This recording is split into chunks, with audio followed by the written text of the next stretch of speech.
Good afternoon, everyone. So it's a pleasure to give this presentation at this conference. And I thought I should start by putting this picture. Does anybody know what this represents? This is showing a tsunami. So when it's a tsunami, it's a rapid process. It happens so fast that we have no chance to change course. Whereas climate change and crop pests having a global threat can be controlled, managed, mitigated because it's a silent epidemic. But at the same time, it is something that we might miss just because it's a silent epidemic. So my talk today is going to look at how we can have climate resilient crops and a way to move forward in a sustainable agriculture in the future. So first of all, I thought as a Sri Lankan, a proud Sri Lankan, I should mention where I first studied. That's at the beautiful campus at the University of Peradeniya. I've traveled a lot. I've traveled to many countries, many universities, but I haven't still seen a beautiful university as the University of Peradeniya. So some of you foreign delegates will be visiting the University of Peradeniya and take full advantage, please, to visit the campus and see its beauty. So as a young undergraduate student, that's what I looked like. I had a lot of hair. So this is to the young people. Do your research. You might lose your hair, but it's worthwhile. So I just wanted to mention that. And also, I had my microbiology degree from the University of Kelaniya before I went for my PhD to the United States at Oregon State University, where I got my PhD in plant pathology. Now, because I'm the first speaker talking at this conference from Canada, I thought I should mention to you what Canada looks like. It's the second largest country in the world, and it has a population of about 42 million now. And where I have circled is where I am, very close to the United States border, about 50 minutes from my home, and the University of Manitoba is also right there. So this is the beautiful campus of the University of Manitoba. We have two main campuses and another part at St. Boniface Hospital. And this is the main campus where I work. And we have Dr. Mario Pinto, our Vice President, Research and International, who sits in the administration building right there, which was the start of the university, if I'm not mistaken. It was the agricultural college that was before it became the administration building. Now, we are very passionate about canola, mainly because canola was first developed at the University of Manitoba, right in my department in plant science. And that's the father of canola. Now a $30 billion crop each year in Canada. So you can see how innovation can take place. And a professor in the plant science, Baldur Stephenson, was the first to develop the first canola variety. And canola, the word comes from Canada plus oil. And in my program, I work very closely with the breeders, mainly because I'm interested in genetics, in breeding for genetic resistance to pathogens, mainly to blackleg, verticillium, and sclerotinia, but also looking at the interaction at the molecular level. So we were recognized several years back with a Canadian stamp for the work that we had been doing in canola. Now, getting into the thrust of the research or the talk today, we know that the world population is increasing, and you can see the top countries that have the largest populations, China and India, but other countries are also having a lot of people, and we need food. And that's a challenge that we are going to face, particularly with the climate change and other aspects of the social aspects that are coming due to agricultural practices needing a change, because we are to look for agricultural sustainability. So the avoidance of depleting natural resources to maintain an ecological balance is so important, even though we want to increase yields and have more productivity. So today my talk is, as a plant pathologist and a microbiologist, I'll be talking more about how would climate change affect pest species to spread to new areas of the world. Now, when I say new areas of the world, even if it comes from another country to, let's say, Canada, that's going to have implications that might be devastating, because we don't have the natural organisms for that particular organism, and the organism might thrive and have a disease that would be at epidemic levels. So this is the famous triangle that we use in plant pathology. There's a host, there's a pathogen, and then the environment. Most often, there may not be an epidemic, mainly because the environment is not favorable for the pathogen. However, if the environment changes due to climate change and it helps the pathogen, then there can be an epidemic and cause major disease, particularly when we don't have the right type of resistance. So I won't go into a lot of details, but I just wanted to tell you that there are different parts of the host and different parts of the pathogen that play a role in infecting a plant. So for example, the pathogen's growth reproduction can be increased with the climate change, or the survival or the dissemination of the pathogen can change with climate change. And also with the host, the growth and susceptibility of the plant can be changed. We have worked with a gene that becomes susceptible at a higher temperature. It's a resistant gene, but changes to a susceptible gene when at higher temperatures. So there are many potential impacts that can be involved in climate change and the severity of plant disease. And these are some of them. Again, because of the time, I'm not going to take each of these. But what I wanted to emphasize was, with the evolution of pathogens due to climate change, we might have a threat to the food security. And that might have an economic and human cost. So these are the things that we might need to be addressing, and we need to look at it from different angles. Dr. Henry was talking about the genomics. I'll try to explain a few other things that we might be able to implement and adapt.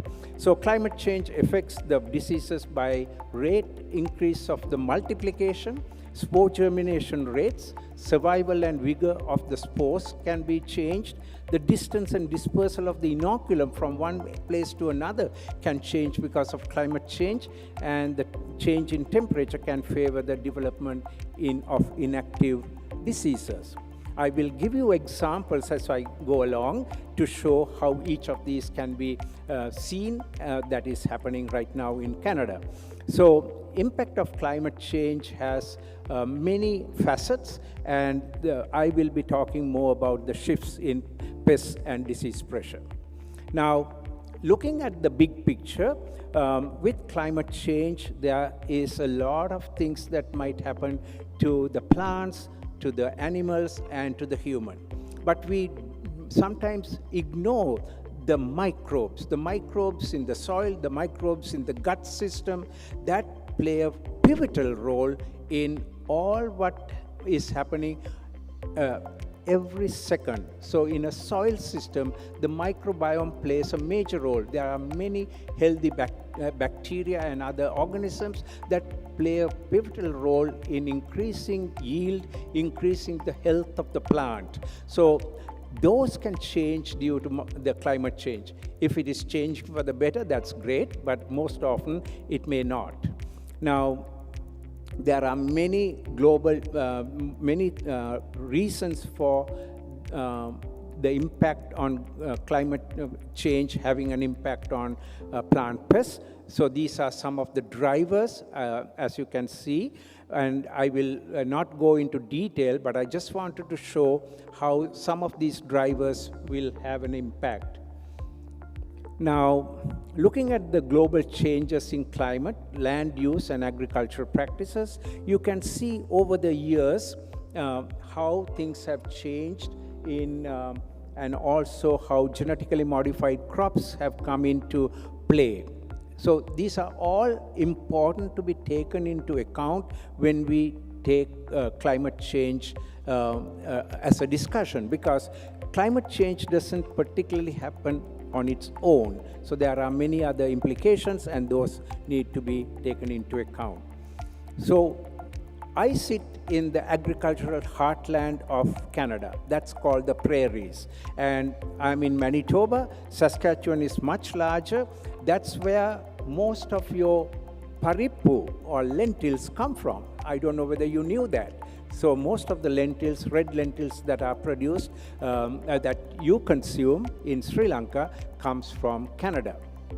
Now, one of the diseases that has a devastating effect wherever that pathogen is Fusarium graminearum or other Fusarium species. Why do I say that? It doesn't only cause a yield loss, but it also has a production of mycotoxins. These fungal toxins have a devastating effect on humans and animals if consumed. So strict regulatory restrictions have to be made. Sometimes a whole agricultural land can be contaminated with the pathogen, and we might have to refuse any part of that crop from that particular field. So, and the pathogen unfortunately affects wheat, barley, oats, and corn. So all the cereals. So this is what a farmer would love to see, a green, flourishing wheat crop, but unfortunately the Fusarium comes and spoils it and causes the disease right on the head where we are to harvest. So that orange pigmented spores are the Fusarium's asexual spores that can have an impact. So why an interest in fungal spores in agriculture? I put this up because with climate change, the fungal spore loads and the way that it is moving can be changed. And that can have an impact because these fungal spores are the ones that go and land on the head and cause disease. So the Fusarium is a major concern because of the mycotoxins it produces, not just only the yield, so that has to be kept in mind as I move along. The shriveling of the seeds is a very good example, but sometimes there's no shriveling of seeds, but there might be a lot of mycotoxins still in the grain. Now, here's a good example done by my former supervisor when I was a postdoc at Agriculture and Agri-Food Canada, where this is twins from the same litter. One was fed with mycotoxin contaminated food and one was not. Can you guess which one was fed with mycotoxin contaminated food? That's the pig with a lesser amount of weight. So there's a 7.5 reduction in weight intake for every 1 part per million of down in the diet. So you can imagine, and also there's lots of other implications like vomiting and reproductive problems, all that comes because of the Fusarium. So I have a few maps that I wanted to share with you. In 1985, this is what it looked like. Those yellow dots are right where University of Manitoba area, or we call it the Red River Valley. So Red River Valley was the starting point of this pathogen's movement, and by 1993, the first epidemic happened, and it was a devastating year for wheat and barley in Manitoba. But you can see that Saskatchewan and Alberta are not touched. But the very next year, you see that the pathogen has now moved with the spore loads into Saskatchewan. And as we move forward, we see the pathogen now moving into Alberta, and Saskatchewan, being the largest producer, is now going to be impacted. So here you see that the pathogen is changing with these moving charts or maps. You see that the pathogen is changing its incidence and severity as we go along in the spring wheat and durum wheat. Durum wheat is what we use for pasta, and the spring wheat is more for the bread wheats and other things. So now looking at the toxin itself, the toxin can be different types, and the darker color is the 3-adon toxin, which is much more potent than the 15-adon. So 15-adon is bad enough, but if you have the 3-adon, it is even worse. And you can see the newly established pathogen areas, unfortunately, are 100% with the 3-adon and not even a mixture of 50-50 with 15-adon. So the pathogen that has the higher toxin level, or the more potent toxin, is more capable of being virulent and establishing itself better. Now think about barley. Barley, I call it affects all of us because it goes from the field to the glass for our beer. And this has an impact also when it comes to, if you open a bottle of beer, the beer can gush out, and that's partly it is the reason of one of the fusarium's proteins that are in the beer because of the toxin. So the hydrophobins, when it is in the beer, it can gush out. So half of your beer might be gone before you even start to drink. This is one of my PhD students' work that I'm showing. So if it is not contaminated with fusarium, there's a little bit of the fluffy stuff coming out when you open it, but when you open with the fusarium mycotoxins in it, or the hydrophobins, you see that a lot of the beer is lost. So you can see the differences in the hydrophobin protein when you look at the non-infected versus infected. Now, these hydrophobins, it has been sequenced, and there is variability, and because of the variability, there's different levels of these hydrophobins affecting the different beer production. So this is something that is really worrisome for the brewers, and they want to make sure that their grain is not contaminated with the fusarium. Now, looking at Alberta, I told you Alberta was the last province to get fusarium in the West Coast, and in 2006, fusarium graminearium was detected right in the south part of Alberta. And by 2015, it has now moved to many areas where the red dots are, and then 2016, it's even more, and 2020, it's all over. And then by 2021, it has reduced. Now, this is all due to the weather patterns and weather conditions that might prevail. Now, there's another part of this. As we move along and look at the pathogen composition, we see that fusarium graminearium is being replaced by fusarium poae. Now, you might think, what's the big deal? It's another species. But the problem is fusarium poae seems to prefer dry environmental conditions. That might be an indication of climate change. And the bigger problem is it produces another mycotoxin called nivalenol, and nivalenol is much more toxic than DON that is now normally prevalent in the grain when it's contaminated by fusarium graminearium. So fusarium graminearium being replaced by poae is not a really good thing. And we looked at the same thing in Manitoba, in barley, and again we see that poae is becoming predominant than graminearium and other fusarium species. Now, if you take corn, another major crop, especially in Africa, you see that the fusarium graminearium is replaced by fusarium culmorum. Now, culmorum is also pathogen that produces nivalenol, and as I had mentioned earlier, it is more toxic than the DON in human and for the human and animals. Now, what about new diseases getting established in countries? Canada is a large country, and if any disease comes new or which was not there earlier and becomes new, it is a real concern, because we are still very much an agriculture country because of the large acreages of agricultural land we have. So this is a new disease that we are fortunate to be leaders in Canada to be working on, and it is caused by a bacterium, Xanthomonas translucens, and the major effects are just shown here, and you can see that again the grains are affected, the leaves are affected.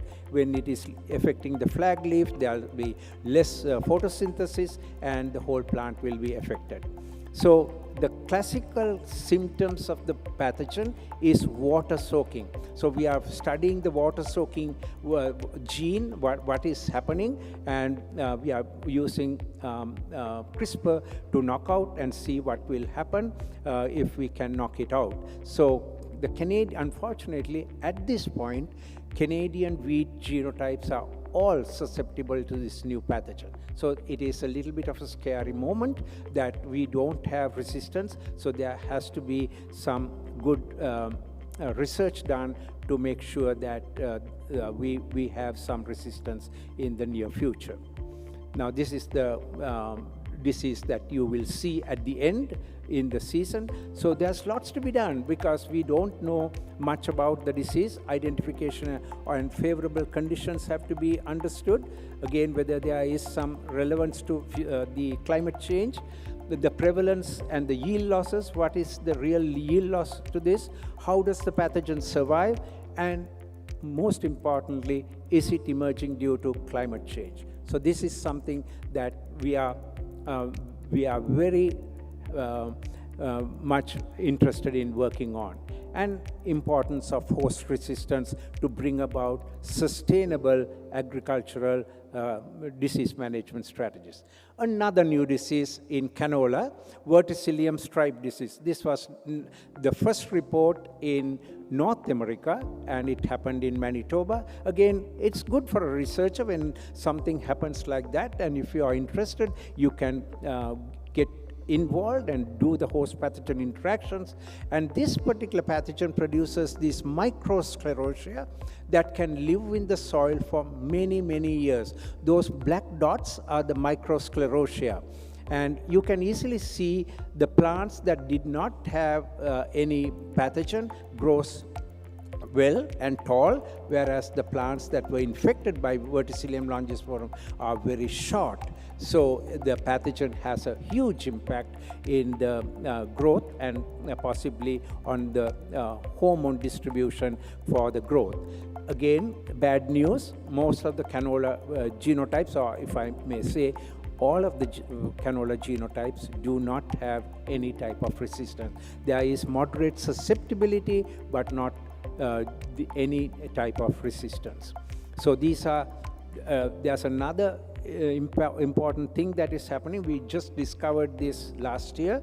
There's an interaction between verticillium and the blackleg that I've been working for many years. So just when blackleg was being mitigated well with resistance, with the work that my lab and other labs had been doing, now we have a complicated system where it seems like the blackleg is interacting with verticillium, and blackleg is increased because of the verticillium. So I just wanted to set the stage for you to understand that these are global challenges, even though I'm presenting it from a Canadian context. Now, we need to have solutions. We need to look at a green and climate resilient agriculture.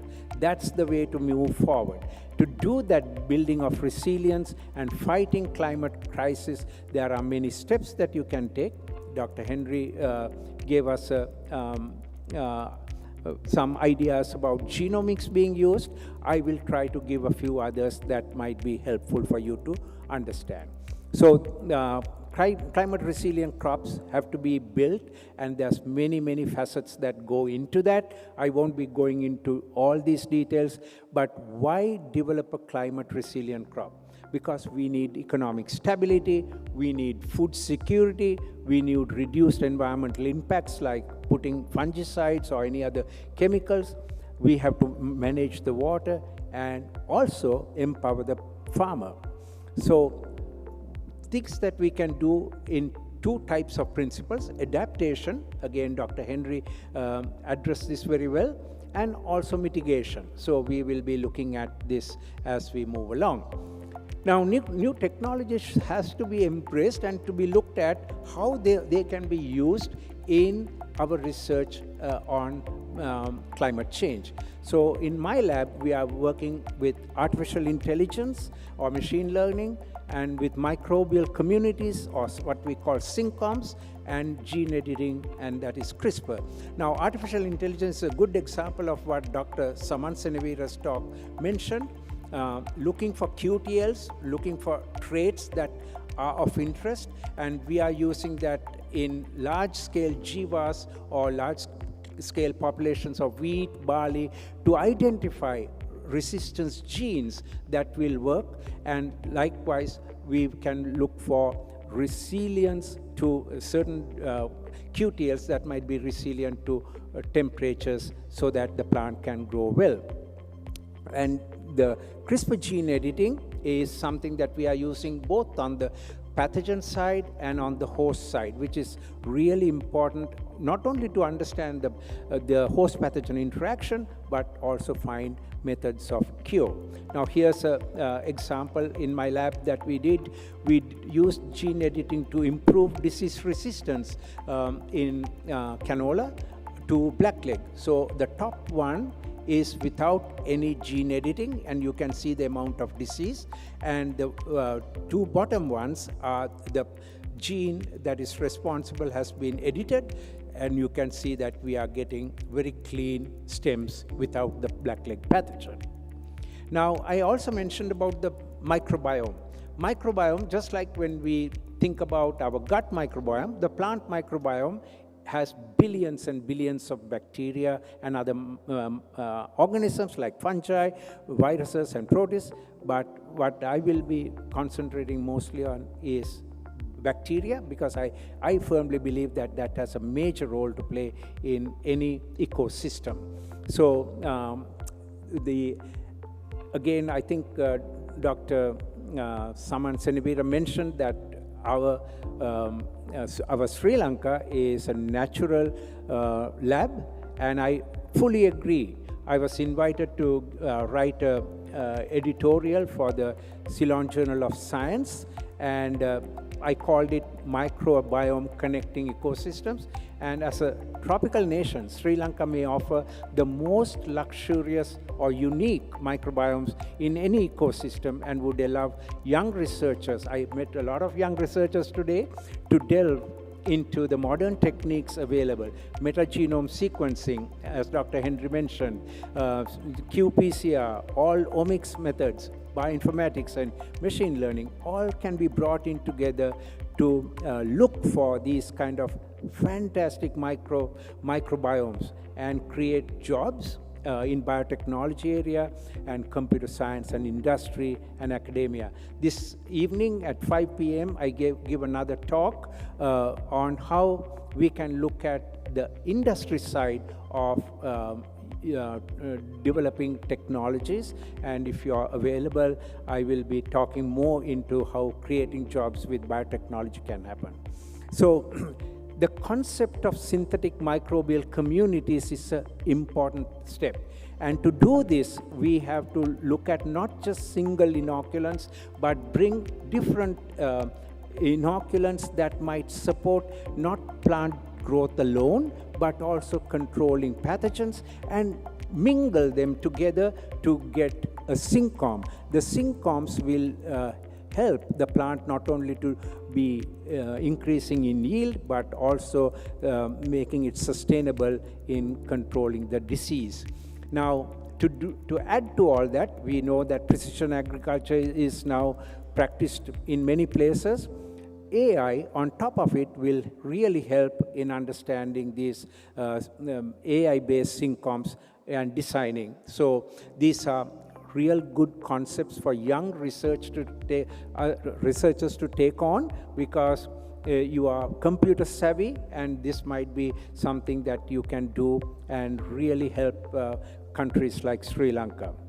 Finally, I wanted to give a plug to the Canadian Network of Sri Lankan Academics, which was formed in 2024 March with the blessings of the High Commissioner for Canada from Sri Lanka, Mr. Harsha Navaratna, and is now moving to its second year. I'm the vice president of that organization. The whole idea is to have very close connections with the universities in Sri Lanka and work with these universities on major areas of interest to your university. So we have the right Sri Lankan academics in Canada that we can identify and connect with you so that you can work with them and develop collaborations, visits, exchanges, student masters and PhD programs, many things. So if you are interested, please talk to me. I will be happy to give more information. And also, one of the sponsors of this conference is the MDPI. It's an open access, MDPI is open access, and I'm the founding editor-in-chief of Plants, which is a Q1 journal, and also having an impact factor of 4.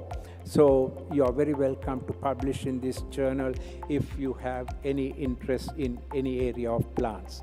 And finally, I wanted to thank the sponsors of the work that I presented, the research work that I presented here, many funders. So here you see that there are grower organizations, Canadian organizations like MITEX. I forgot to put the NSERC here, but what I tried to mention is it's a collaborative effort between the province, the federal government, and the grower organizations that make research happen in Canada.